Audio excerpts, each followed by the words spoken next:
Hello again! At the beginning of the month, JayzTwoCents, who I'm a big fan of, did a video on how to build a cheap gaming PC in 2022, so I figured I'd have a go. The case that I used has got 4 RGB fans, plenty of cooling. The motherboard is not particularly amazing, fairly no frills. AMD Ryzen III 3100 quad core, and a Prism cooler to keep it nice and chill. Now, the SSD is the same one that people put into their PlayStation 5s. Barracuda there, 2 TB, plenty of storage, 16 gig of DDR4, an RTX 2060, a riser cable, because otherwise the RTX would bake the SSD, a Wi-Fi dongle, because everyone needs networking, a couple of extra fans to try and exhaust the heat, and a fairly chunky but old power supply. Now, according to a build engine online, this should actually work out quite well. So let's give it a test in Cinebench. Always people do Cinebench tests of their processor to see how it comes out.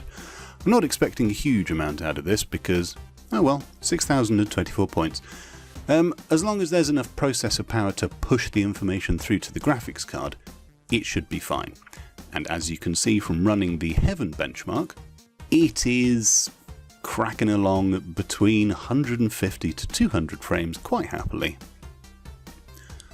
I sped this up so you don't have to sit through the whole thing, otherwise we'd be here for hours. Benchmarking takes a very long time. Right, so what do we get? 206 frames, score of 5,201. Maximum FPS 387. Let's have a look at 3D Mark Time Spy. Now, the build that Jay put together, he also did a Time Spy test and a Firestrike test. So once this is over, you'll be able to see the difference between his test results and my test results. Now, spoiler, my test results are higher, but that's because he went with a lower powered graphics card but a higher powered processor. I went for a lower powered processor and a higher powered graphics card. Apparently they shouldn't bottleneck, so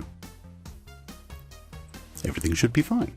Anyway, here are my results, 6,919, and there are his results, 6,317. Let's have a look at the Firestrike benchmark.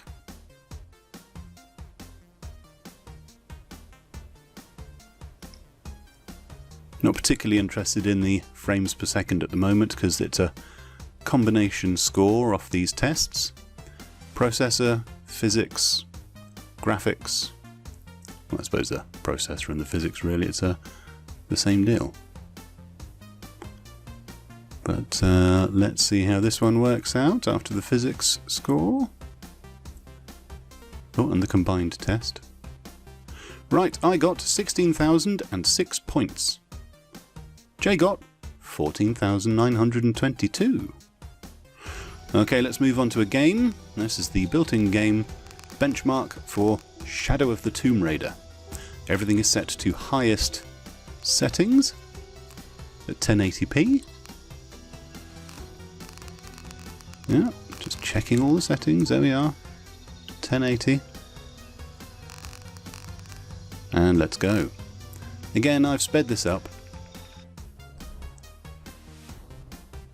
There we are, there's the important thing, the frames per second, what you might expect to see when playing the game.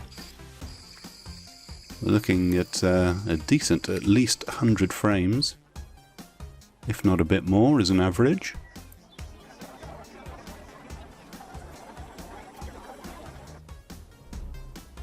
Right, well there we go, an average of 110 frames. Not at all bad at all. At all. At all. Moving on to Cyberpunk. Now this is the sort of modern day Crysis, I would say, so we're going to stick it on Ultra. Why not? Let's see how this machine handles Ultra settings.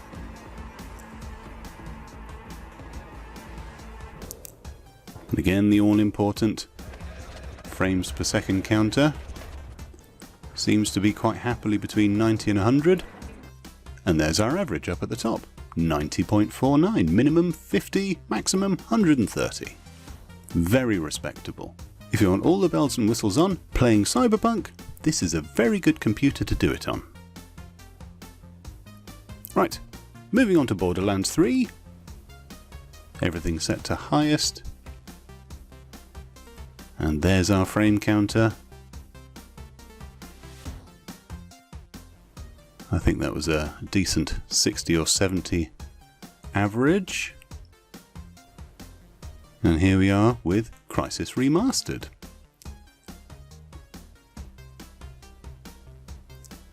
One of the 4 runs that it does, hovering around the 60 to 70 mark. This is on the just very high setting, not the can it run Crysis setting.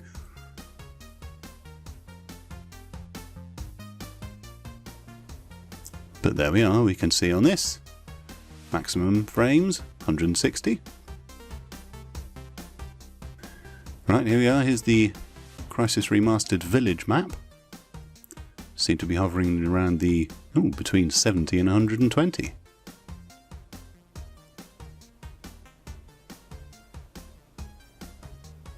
Very respectable considering the draw distance in this game. There's a lot of information to pack on screen.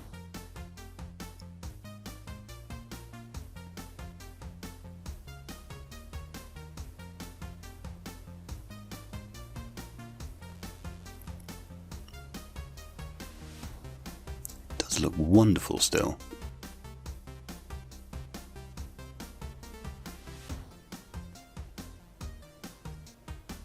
Okay, and what are the results? We have averages of 80 odd, maximums of 220. Well, I think that about wraps it up. This computer cost to build just over £615 in parts. I did cheat when comparing it against Jay's build because he went and picked up all the parts new. I did cheat a bit because half at least of my parts came from eBay.